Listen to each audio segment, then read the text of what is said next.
Breaking news చూస్తున్నాం. Hyderabad CP Srinivas Reddy సంచలన నిర్ణయం తీసుకున్నారు. పంజాగుట్ట పోలీస్ స్టేషన్ సిబ్బంది మొత్తాన్ని బదిలీ చేశారు. స్టేషన్లో పనిచేస్తున్న ఎస్ఐల నుంచి హోంగార్డుల వరకు అందరినీ బదిలీ చేస్తూ సిపి శ్రీనివాస్ రెడ్డి ఆదేశాలు జారీ చేశారు. మొత్తం 85 మందిని బదిలీ చేస్తున్నట్లు ఉత్తర్వుల్లో పేర్కొన్నారు. ఇక పోలీస్ స్టేషన్ పరిధిలోని కేసుల్లో గత కొంతకాలంగా జరుగుతున్న పరిణామాల నేపథ్యంలో సిపి ఈ నిర్ణయం తీసుకున్నట్లుగా తెలుస్తోంది.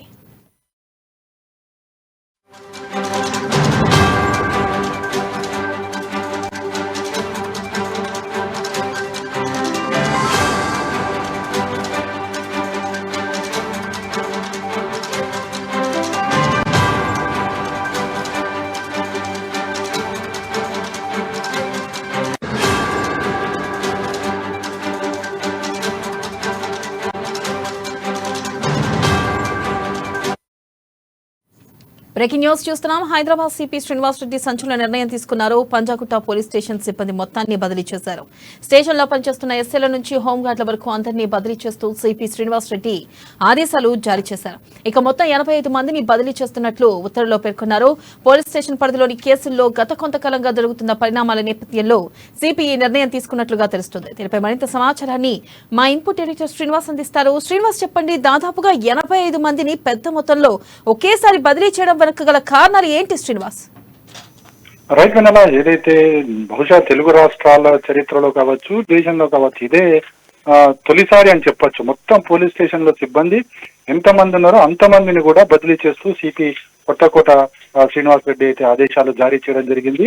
ప్రధానంగా ఏదైతే ప్రభుత్వానికి సంబంధించిన కొన్ని కీలక నిర్ణయాలు కావచ్చు, పోలీస్ స్టేషన్ అంటే అంతరికంగా ఏదైతే విచారణలు కావచ్చు, ఎంక్వైరీలు కావచ్చు, అదేవిధంగా ఇన్వెస్టిగేషన్ కావచ్చు, వాటికి సంబంధించిన కీలక సమాచారాలన్నీ కూడా ప్రభుత్వ పెద్దలకు, గత ప్రభుత్వంలో ఉన్న పెద్దలకు చేరవేస్తున్నారనే ఒకే ఒక కారణంతో ఈ వేటు పడిందని చెప్పేసి తెలుస్తుంది.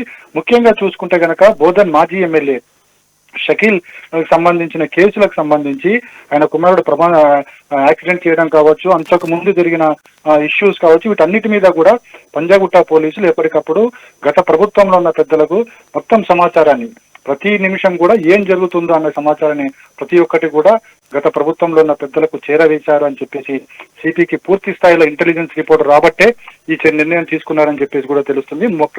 ముఖ్యంగా చూసుకుంటే కనుక షకీల్ కి సంబంధించిన కేసులో కూడా మనం చూస్తున్నాం.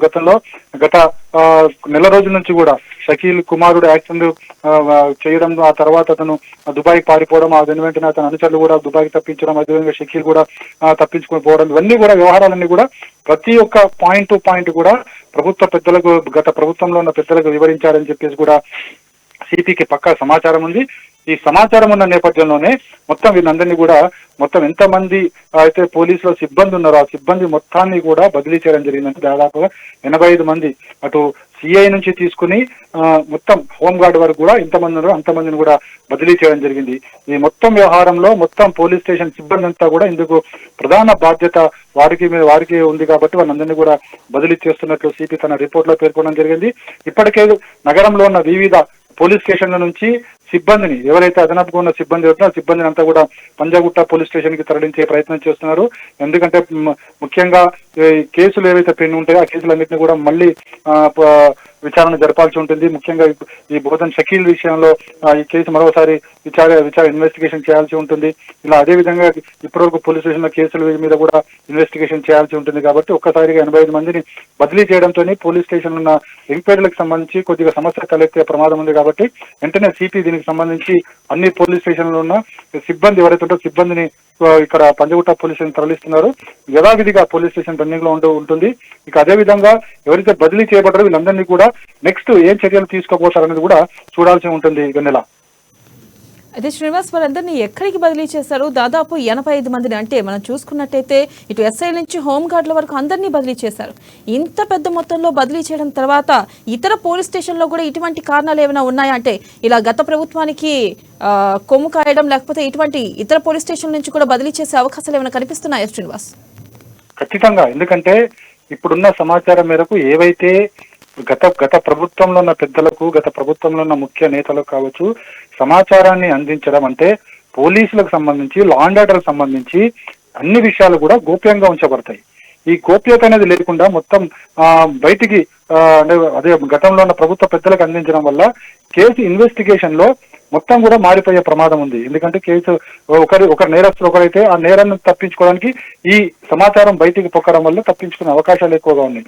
సో ఇప్పుడు మనం బోధన్ షకీల్ విషయంలో మీరు చూసుకుంటే కనుక అతనికి ప్రమాదం జరిగిందన్న వెంటనే తను అరెస్ట్ చేస్తారని తెలిసిన వెంటనే అది కొడుకుని దుబాయ్ ఇతర దేశాలకు పంపించడము, అదేవిధంగా ఆ కేసులో ఇన్వాల్వ్మెంట్ ఉన్న వాళ్ళందరినీ కూడా ఇక్కడ నుంచి తప్పించే ప్రయత్నము, దేశం దాటించే ప్రయత్నం చేశారు.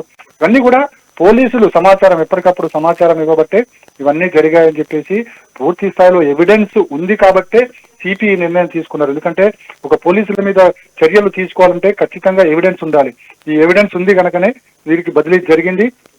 మొత్తం సిఐ నుంచి తీసుకుని కింది స్థాయి హోంగార్డ్ వరకు కూడా అందరినీ కూడా బదిలీ చేయడం జరిగింది. మొత్తం చూసుకుంటే కనుక వేరే కూడా ఇలాంటి ఏమన్నా జరిగాయా లేదా అనే దాని మీద కూడా ఇప్పటికే ఎంక్వైరీ జరుగుతుంది. ఎందుకంటే పంజగుట్ట పోలీస్ స్టేషన్ లో మీద ఈ విచారణ ఏదైతే ఇంటెలిజెన్స్ రిపోర్ట్ తెప్పించుకోవడం జరిగిందో మొత్తంగా చూసుకుంటే కనుక అన్ని పోలీస్ స్టేషన్ నుంచి కూడా ఈ వివరాలన్నీ కూడా తెప్పించుకుంటున్నట్టు కూడా తెలుస్తుంది. ఒకవేళ అలాంటి సిబ్బంది కనుక ఉంటే ఖచ్చితంగా వారి మీద బదిలీ వేటు పడుతుంది. అయితే బదిలీ చేసిన వారు ఇప్పటికైతే సిపి ఆఫీస్ లో రిపోర్ట్ చేయాల్సి ఉంటుంది. ఆ తర్వాత ఎక్కడికి బదిలీ చేస్తారు లేదా సిపి ఆఫీస్ అనే వీళ్ళు ఉంటారా అనేది తర్వాత తెలుస్తుంది. ఈ నెల రైట్ శ్రీనివాస్, థ్యాంక్ యూ.